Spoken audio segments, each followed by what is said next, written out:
सर्वात प्रथम क्रांतीसूर्य ज्योतिबा फुले, महात्मा ज्योतिबा फुले यांच्या प्रतिमेला वंदन करून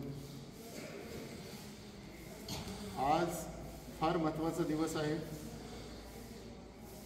ज्या मातीमध्ये आपण जन्मलो, ज्या समाजामध्ये आपण जन्मलो, त्या मातीचं, त्या समाजाचं आपण काहीतरी देणं लागतो।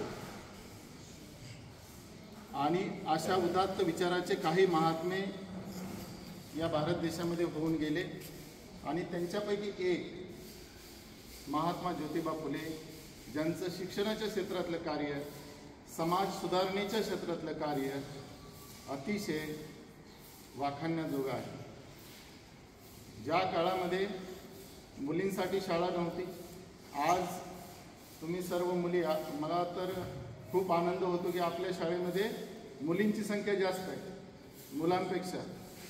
पण आजचं जे हे चित्र आहे, याच्या पाठीमागे जो इतिहास आहे, त्याच्यामध्ये त्या दाम्पत्याचा सिंहाचा वाटा आहे, ते म्हणजे महात्मा ज्योतिबा फुले आणि त्यांच्या पत्नी सावित्रीबाई फुले।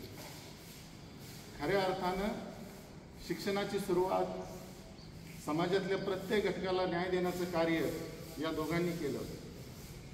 दुसऱ्यांना ज्ञान सांगणं सोपं असतं, परंतु स्वतः सुरुवात करणं फार अवघड असतं। ज्या काळामध्ये एकही स्त्री शिक्षिका नव्हती, त्यावेळेस कोणाला सांगायचं की मुलींना शिकवण्यासाठी स्त्री शिक्षकाची गरज आहे? कोण पुढे होणार? ज्यावेळेस समाज हा पूर्ण अंधश्रद्धेनं भरवटलेला होता, सर्व प्रकारच्या अंधश्रद्धा समाजामध्ये होता।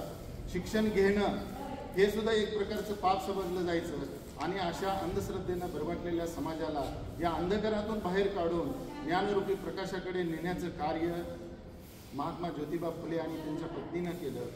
आणि याच कार्यामुळं आज आपण सर्वजण ताटमानेनं या देशामध्ये शिक्षण घेत आहोत। महात्मा ज्योतिबा फुलेंनी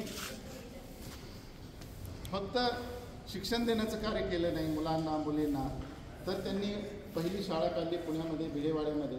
त्याचबरोबर त्यांची ग्रंथसंपदा देखील मोठी आहे। शेतकऱ्यावर होणाऱ्या अन्यायाला वाचा फोडण्यासाठी शेतकऱ्यांचा आसूडसारखा ग्रंथ लिहिला, इंग्रज शासनाविरुद्ध किंवा सामाजिक गुलामगिरीच्या विरुद्ध गुलामगिरी नावाचा ग्रंथ लिहिला।